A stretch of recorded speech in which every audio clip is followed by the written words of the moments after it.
ओम नमः शिवाय, हर हर महादेव, जय महाकाल, जय माता रानी। कैसे हैं आप सभी लोग? आप सभी शिव भक्तों को मेरा प्रणाम। मेरी माता रानी की कृपा आप सभी के ऊपर बरसे, यही मैं माता रानी से प्रार्थना करता हूं। देखिए, हम सबको पता है कि इस बार की जो चैत्र नवरात्रि शुरू हो रहे हैं ना, वो बहुत ही विशेष दिन से शुरू हो रहे हैं। कब से? 19 मार्च 2026 से शुरू हो रहे हैं और इसी दिन चैत्र मास की अमावस्या का भी दिन है। तो इस बार की जो चैत्र नवरात्रि का जो पहली रात्रि है, वो चैत्र अमावस्या की भी रात्रि है। और जब अमावस्या की नवरात्रि रात्रि पड़ती है ना, तब आपके बड़े से बड़े संयोग बनते हैं। पूज्य गुरुजी ने कहा, इस नवरात्रि के दिन ये 9 पुष्प नवरात्रि वाला उपाय जो व्यक्ति कर लेता है, उसकी चाहे कितनी भी बड़ी मनोकामना क्यों ना हो, वो जिस कामना से करता है, उसकी वो कामना महादेव तक जरूर पहुंचती है और उसकी वो कामना इन 9 दिनों में पूरी जरूर से होती है। करना किस तरीके से है, पूरा एक नियम है। पूज्य गुरुजी की कथा से सुन करके और समझ करके इस पूरे उपाय को बहुत ही आसान भाषा में आप सभी शिव भक्तों को बताऊंगा।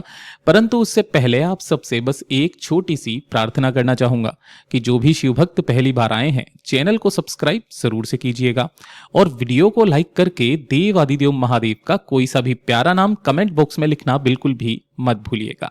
इस पूरे वीडियो में हम 3 महा उपायों के बारे में बात करेंगे जो आपको इस चैत्र नवरात्रि में करने हैं, तो ध्यान से सुनना है और समझने की कोशिश करना है।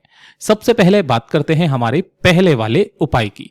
ये वही उपाय है 9 पुष्प नवरात्रि वाला उपाय। पूज्य गुरुजी ने कहा था कि अगर आपकी कोई कामना है, कोई इच्छा है, कोई हृदय की बात है जो महादेव तक नहीं पहुंच रही है, आपने उपाय भी किए, आपने व्रत भी किए, परिवार का कोई ऐसा संकट है, ऐसी दुविधा है, ऐसी विपदा आन पड़ी है कि घर में कभी सुख नहीं है, घर में शांति नहीं है, बेवजह क्लेश होता रहता है, घर में धन नहीं आ रहा है, पैसा नहीं बचता है, सारी समस्याओं का मात्र एक ही उपाय है, लेकिन इसे विशेष तरीके से करना होता है। पूज्य गुरुजी ने कहा, नवरात्रि के पहले दिन आप सभी लोगों को लेने होंगे 9 फूल। कितने फूल लेने हैं? 9 फूल। अब वो फूल भी कौन से लेने हैं, वो चीज विशेष तौर पर ध्यान से सुनिएगा।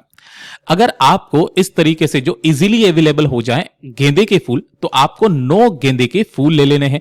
अगर आपको इजीली अवेलेबल हो जाए किसके? गुलाब के फूल, तो आपको 9 गुलाब के फूल ले लेने हैं।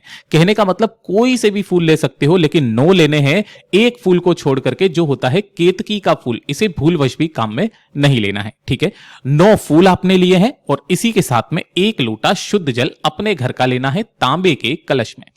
केवल ये 2 चीजों को लेकर के पहले ही दिन चले जाना है आपको भोलेनाथ के मंदिर में, शिवलिंग के पास में।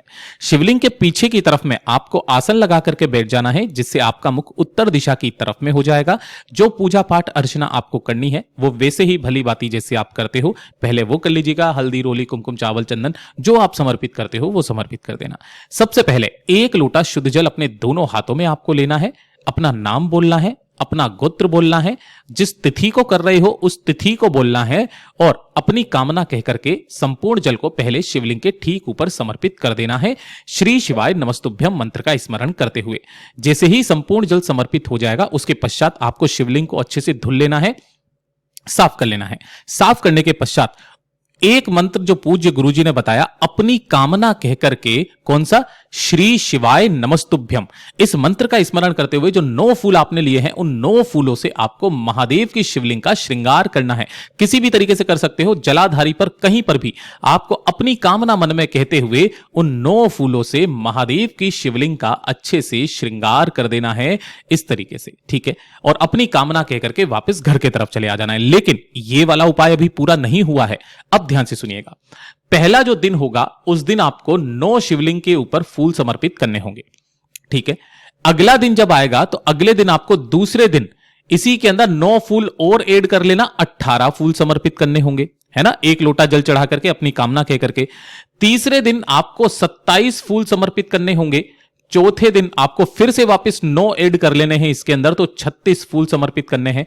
5वें दिन आपको इसमें 9 फिर से वापस ऐड कर लीजिएगा, तो वो हो जाते हैं 45 फूल। ठीक है, 6ठे दिन आपको यहां पर जो ऐड करने होंगे फिर से 9 फूल, तो यानी कि 54 फूल समर्पित करने होंगे। 7वें दिन आपको 63 फूल समर्पित करने होंगे। 8वें दिन आपको यहां पर 72 फूल समर्पित करने होंगे और 9वां दिन जो होगा उस दिन आपको टोटल 81 फूल समर्पित करने होंगे। इस तरीके से पूरे 9 दिनों में जो आप टोटल फूल समर्पित करेंगे वो होंगे 405 फूल आपको शिवलिंग पर समर्पित करने हैं इसी क्रम के अंदर। दूसरा यह बताया पूज्य गुरुजी ने कि अगर आपने पहले दिन गेंदे के फूल समर्पित किए हैं 9, तो बाकी के सभी दिनों में आपको गेंदे के ही फूल समर्पित करने हैं अपनी कामना कहते हुए। पहले दिन अगर आपने गुलाब के किए हैं तो बाकी सारे दिन भी आपको उतने ही गुलाब के फूल। तो इसी तरीके से आपको फूलों का चयन करना है जो आपको बहुत इजीली अवेलेबल हो जाए, क्वांटिटी में अवेलेबल हो जाए। पूज्य गुरुजी ने कहा 9 दिन तो खत्म होने दो, आपकी वो कामना जरूर पूरी होगी। पूज्य गुरुजी का बहुत अद्भुत और अचूक उपाय है, जरूर से कीजिएगा। बात करते हैं हमारे दूसरे वाले उपाय की। यह वाला उपाय किन लोगों के लिए है? देखिए, परिवार में कोई ना कोई एक ऐसा सदस्य होता है जिसकी कभी तबीयत सही नहीं रहती है, बहुत ज्यादा बीमार रहता है, कोई पुरानी बीमारी है, कोई पुराना रोग है, कोई कष्ट है जो खत्म होने का नाम नहीं ले रहे हैं। या फिर पूज्य गुरुजी ने कहा आप चाहते हैं आपके घर में किसी तरीके की कोई बीमारी ना रहे, किसी व्यक्ति की बीमारी से कोई मृत्यु ना हो, किसी भी तरीके की कोई लाइलाज बीमारी या फिर कोई जैसे मौसमी बीमारियां हैं वो आपके घर में प्रवेश ना करे, तो बड़ी से बड़ी बीमारियों का मात्र ये एक उपाय है जो आप नवरात्रि की किसी भी एक दिन आप कर सकते हैं। पूज्य गुरुजी ने विशेष तौर पर कहा 1 लोटा शुद्ध जल अपने घर का लेना है तांबे के कलश में। ठीक है, अगर आप व्यक्ति विशेष के लिए कर रहे हो तो कैसे करना है, पूरे घर के लिए कर रहे हो तो कैसे करना है। 1 लोटा शुद्ध जल लेना है और इस 1 लोटे शुद्ध जल को उस बीमार व्यक्ति के पास में नवरात्रि की किसी भी एक रात्रि को आपको रख देना है, किसी भी चीज से ढक करके। किनका नाम लेकर के? अवधूतेश्वर महादेव का नाम लेकर के। ठीक है, रख दोगे। रख देने के पश्चात जब अगला दिन आएगा तो अगले दिन आपको इस कलश को यहां से उठाना है। इसके अंदर एक बेलपत्र आपको डालनी है। पहले इस बेलपत्र को उस बीमार व्यक्ति के मस्तक पर स्पर्श करवा देना है और मस्तक पर स्पर्श करवा करके उसका नाम और गोत्र बोलकर इसी कलश के अंदर इस बेलपत्र को डाल देना।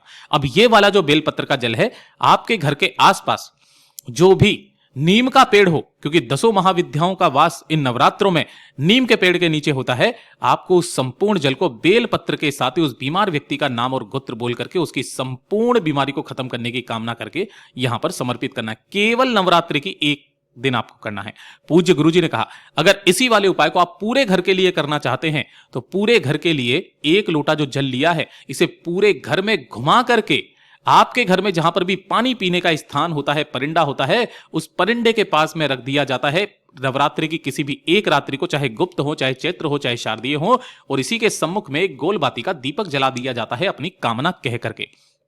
अगले दिन इसी वाले कलश को यहां से उठाया जाता है, इसके अंदर एक बेलपत्र को डाला जाता है, इसी कलश से स्पर्श करवा करके इस बेलपत्र को इसके अंदर डाला जाता है और फिर इस जल को किसी भी नीम के पेड़ के नीचे आपको समर्पित करना होता है। पूज्य गुरुजी ने कहा ऐसी कोई बीमारी नहीं है जो आपके घर में प्रवेश तक कर जाए। पूज्य गुरुजी के सभी उपाय बहुत ही ज्यादा खास और अद्भुत है, जरूर से कीजिएगा। और ये तीसरे नंबर का उपाय जो सबसे ज्यादा खास और विशेष उपाय है, इस पूरे नवरात्रे में किसी भी एक दिन, चाहे आप कोई और उपाय करें या ना करें, कोई व्रत करें या ना करें, कोई अनुष्ठान करें या ना करें, लेकिन कम से कम इस वाले उपाय को एक बार जरूर कर लीजिएगा। 9 कन्या वाला उपाय। पूज्य गुरुजी ने कहा घर में धन को लेकर के समस्याएं हैं, माता रानी की कृपा आपके ऊपर नहीं बरस रही है, संकट पे संकट आते चले जा रहे हैं, मुसीबतों का पहाड़ टूट पड़ा है, मुसीबतें खत्म होने का नाम नहीं ले रही हैं, कोई ना कोई समस्या आपके परिवार में हमेशा बनी हुई है, तो नवरात्रि की किसी भी एक दिन आपके घर के आसपास जो भी 9 कन्याएं मिल जाएं। अब ये जो 9 कन्याएं होनी चाहिए ना, वो 10 साल से छोटी होनी चाहिए, है ना, 10 साल से छोटी। क्यों कहा गुरुदेव ने? जिनके अभी तक मासिक धर्म नहीं आता है, ठीक है ना, उन छोटी 9 कन्याओं को आपको अपने ही घर पर बुलाना है। घर पर बुलाने के पश्चात आपको उन्हें सात्विक भोजन करवाना है। मतलब सबसे पहले जैसे ही वो आएंगी आपको उनका पूजन करना है, हल्दी रोली कुमकुम चावल से मस्तक पर करना है, उनको पूरा अच्छे से माला वाला पहनानी है, जैसे भी आप अपने श्रद्धानुसार कर सके उनका पूजन करना, उनके दोनों पैरों को अच्छे से जल से धोना और उसी जल को अपने पूरे घर में आपको छींटना होगा, ठीक है ना। जल से धो करके आपको उनको खाना बनाना है। खाना जो है वो सात्विक होना चाहिए, किसी भी तरीके का कोई लहसुन प्याज वगैरह कुछ नहीं होना चाहिए। सात्विक भोजन आपको कराना है। जैसे ही भोजन समाप्त हो जाए उसके पश्चात आपको क्या करना है, किसी भी तरीके की कोई लाल रंग की चीज, चाहे वो माता रानी की चुनरी हो सकती है या फिर अगर छोटे बच्चे हैं तो लाल रंग की पेंसिल हो सकती है, लाल रंग का बैग हो सकता है। कहने का मतलब कुछ भी लाल रंग की चीज आपको उन्हें दक्षिणा में जो पैसे देंगे, दक्षिणा पे आपको वो लाल रंग की चीज अपनी कामना मन में कहते हुए जो भी व्यक्ति दान दे देता है, पूज्य गुरुजी ने कहा ऐसी कोई समस्या नहीं जो उसके जीवन से कटती नहीं है। पूज्य गुरुजी के सभी उपाय बहुत ही ज्यादा खास और अद्भुत है, जरूर कीजिएगा। वीडियो पसंद आए तो लाइक करना, चैनल को सब्सक्राइब जरूर कीजिएगा।